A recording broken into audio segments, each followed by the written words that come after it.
Okay, so this isn't really a tutorial.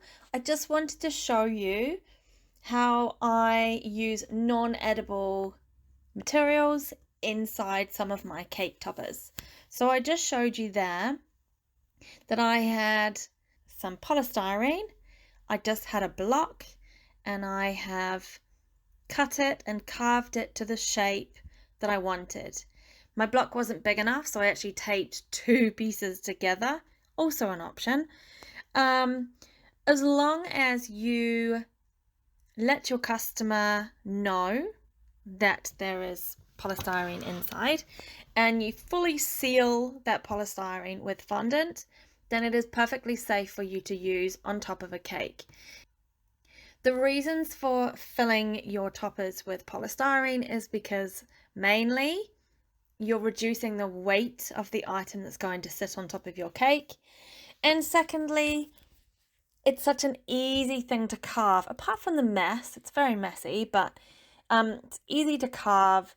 It's easy to get hold of, and it's really easy to work with. So this is why I often use this technique. As you can see, I have covered it in fondant. I just sprayed it with a bit of water before I put the fondant on to make sure that it would stick. Or you could use Cremelta or some sort of vegetable shortening on the outside of the polystyrene before you attach your fondant. And then I have carved out some details. This one, as you can see, was a little 4x4 vehicle.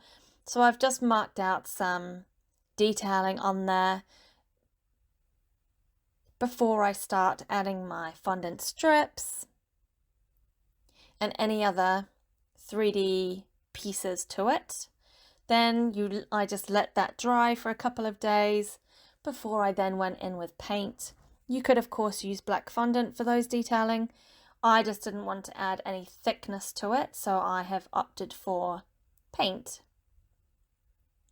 But as you can see, this makes it a lot easier to get the right shape.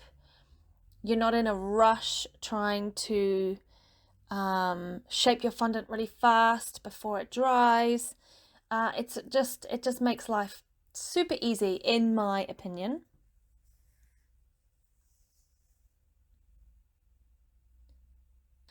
I'm going to leave this to play now just to show you my process. I'm not going to go into detail with this. If you would like me to do a proper tutorial, then please just flick me an email and I can do that. Otherwise, enjoy. Thank you for listening, and do let me know if you use this technique yourself. I love hearing from people and seeing their projects. Just makes me feel super happy.